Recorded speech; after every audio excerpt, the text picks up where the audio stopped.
సంగారెడ్డి జిల్లా అమీన్పూర్లో ఎప్పుడైతే రజిత ఆమె ముగ్గురు పిల్లలకు పెరుగన్నంలో విషం పెట్టి చంపేసింది అన్నటువంటి వార్త ఎప్పుడైతే బయటకు వచ్చిందో అప్పటి నుంచి కూడా ఈ కేసుని చాలా సీరియస్గా తీసుకుంది పోలీస్ శాఖ కూడా. అసలు నిజానిజాలు ఏంటి, ఎందుకని సొంత పిల్లల్ని, అది కూడా ముగ్గురు పిల్లల్ని, కేవలం 12, 10, 8 సంవత్సరాల పిల్లల్ని ఎందుకు చంపేసింది అనేటువంటిది ఒకటి. ఆ తర్వాత ఆమె కూడా ఆ విషం కలిపినటువంటి అన్నం తిన్నది. ఆ తర్వాత ఆమెకు కూడా కడుపు నొప్పి వచ్చిన తర్వాత వాళ్ళ భర్తనే స్వయంగా దగ్గరలో ఉన్నటువంటి ప్రైవేట్ హాస్పిటల్కు తరలించిండు అనేది ఫస్ట్ ప్రాథమికంగా మనకు తెలిసినటువంటి సమాచారం. కానీ పోలీసుల ఇన్వెస్టిగేషన్లో రోజుకో నిజం బయటకు వస్తున్న పరిస్థితి. యాక్చువల్లీ ఇదంతా చేసింది కన్న తల్లే, ఎవరైతే పిల్లల్ని చంపిందో ఆమె ఇదంతా కూడా చేసింది. కేవలం ఎందుకోసము అంటే భర్తతో కలిసి ఉండడం ఇష్టం లేక, అట్లాగే 10th క్లాస్లో ఆమెతో పాటు చదివినటువంటి శివ అనే వ్యక్తితోని వివాహేతర సంబంధం పెట్టుకుంది కాబట్టి అడ్డు తొలగించుకొని హాయిగా ఈ ఎవరైతే ఈ శివ అనే వ్యక్తి ఉన్నాడో 10th క్లాస్ ఫ్రెండ్ అని చెప్తున్నారు.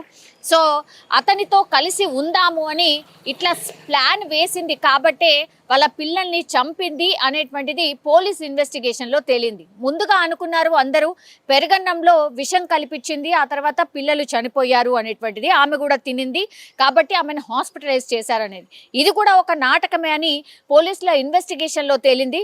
యాక్చువల్లీ ఆమె ముగ్గురు పిల్లల్ని విషం పెట్టి చంపలేదు. ఒక్కొక్కరిని ఆమె స్వయంగా పోలీసుల ఇన్వెస్టిగేషన్లో చెప్పినట్టుగా మనకైతే ఇన్ఫర్మేషన్ ఉంది. సో ఒక్కొక్క విషయాన్ని ఆమె ద్వారా తెలుసుకునే ప్రయత్నం చేసినప్పుడు ఇదంతా బయటకు వచ్చిన పరిస్థితి. ముందు చెన్నయ్య అంటే భర్త మీదనే అనుమానం వ్యక్తం చేశారు, ఎందుకంటే ఇది రెండవ పెళ్లి, బట్ రజితకు మాత్రం ఫస్ట్ మ్యారేజ్.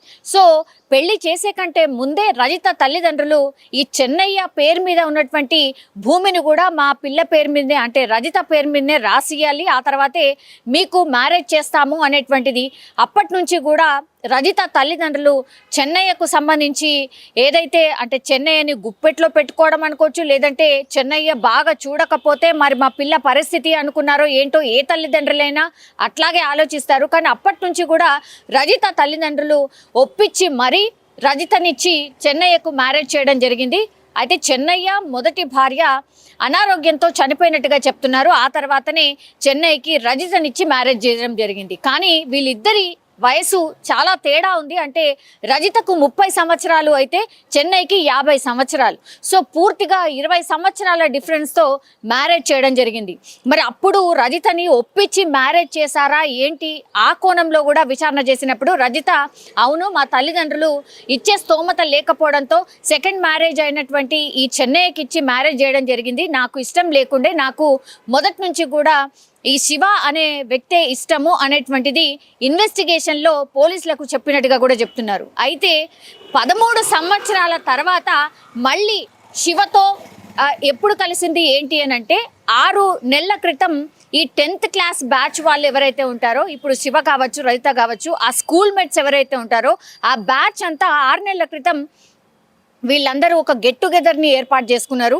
అప్పుడు మళ్ళీ శివతో కొంత ఎక్కువగా చనువుగా ఉండడం, అక్కడి నుంచి వాళ్ళు ఫోన్లు మాట్లాడుకోవడం కావచ్చు, వీడియో కాల్స్ తరచుగా అప్పుడప్పుడు కలిసినట్టుగా కూడా పోలీసుల ఇన్వెస్టిగేషన్లో తేలింది.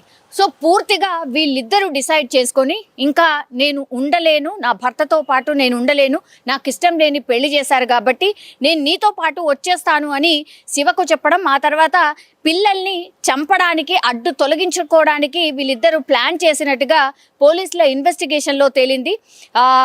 గత 2-3 సార్లు కూడా ఈ పిల్లల్ని ఎలా వదిలించుకోవాలి అనే ప్లాన్స్ కూడా వేసినట్టుగా కూడా పోలీసుల ఇన్వెస్టిగేషన్లో రజిత ఒప్పుకున్నట్టుగా చెప్తున్నారు. అంటే పిల్లల్ని చంపాలనే ప్లాన్ దాదాపుగా 6 నెలల ముందు నుంచే రజితకు ఉన్నట్టుగా చెప్తున్నారు. సో ఏ మాత్రం కూడా ఇష్టం లేని పెళ్లి చేసినట్టుగా రజిత పోలీసుల ముందు చెప్పినట్టుగా కూడా ప్రస్తుతం అయితే మనకున్నటువంటి ఇన్ఫర్మేషన్. సో శివ అట్లాగే రజిత ప్లాన్ ప్రకారమే పిల్లల్ని తొలగించిన తర్వాత, పిల్లల్ని అడ్డు తొలగించుకున్న తర్వాత చెన్నైని కూడా అట్లనే అడ్డు తొలగించుకోవాలి అనుకున్నారు. అందులో భాగంగా ప్లాన్ కూడా వేసిండ్రు, కానీ ప్లాన్ ఎక్కడో బెడిసి కొట్టింది. ఆ తర్వాత ఇప్పుడు 3 పిల్లలు అయితే చనిపోయినరు, కానీ ఇప్పుడు చెన్నయ్య ఆ రోజు రాత్రి నైట్ డ్యూటీ ఉంటుంది కాబట్టి ఆయన ఎస్కేప్ అయినట్టే అనుకోవచ్చు. మరి ఆయనని ఎట్లా చంపాలనుకున్నారు ఏంటి అనేది తెలియదు. ఎందుకంటే ఈ ముగ్గురు పిల్లల్ని మాత్రం పెరుగన్నంలో విషం కలిపి పెట్టారు అనుకున్నారు, కానీ కాదు. ఆమె గొంతు నులిమి అంటున్నారు, లేదంటే ఈ ముక్కు మూసేసి ముగ్గురు పిల్లల్ని కూడా రాత్రిపూట చెన్నయ్య ఎప్పుడైతే రాత్రి డ్యూటీకి ఆయన వాటర్ ట్యాంకర్ డ్యూటీ చేస్తూ ఉంటాడు కాబట్టి ఆ వాటర్ ట్యాంకర్కి సంబంధించిన నైట్ డ్యూటీ ఉండింది చెన్నయ్యకి. ఆ రోజు ప్లాన్ ప్రకారం ముగ్గురు పిల్లల్ని చంపేసింది. ఆ తర్వాత కడుపు నొప్పి అని నాటకం ఆడింది రజిత. అందులో భాగంగా హాస్పిటల్ అయితే జాయిన్ అయింది. కానీ ఈ ప్లాన్ అంతా కూడా కరెక్ట్గా ఇంప్లిమెంట్ చేద్దాము అని అనుకున్నారు, అందులో సక్సెస్ అయ్యాము కూడా అనుకున్నారు. పూర్తిగా చెన్నై మీద తోసేసి హ్యాపీగా ఇంకా మనం కలిసి ఉండొచ్చు అని శివ ఇంకా రజిత ప్లాన్ చేసినట్టుగా పోలీసుల ఇన్వెస్టిగేషన్ అయితే తేలిన పరిస్థితి. ఇప్పుడు ఇదంతా బయటపడ్డ తర్వాత మరి పోలీసులు వాళ్ళ స్టైల్లో ఇన్వెస్టిగేషన్ చేస్తారు అన్న మాట తెలీదా?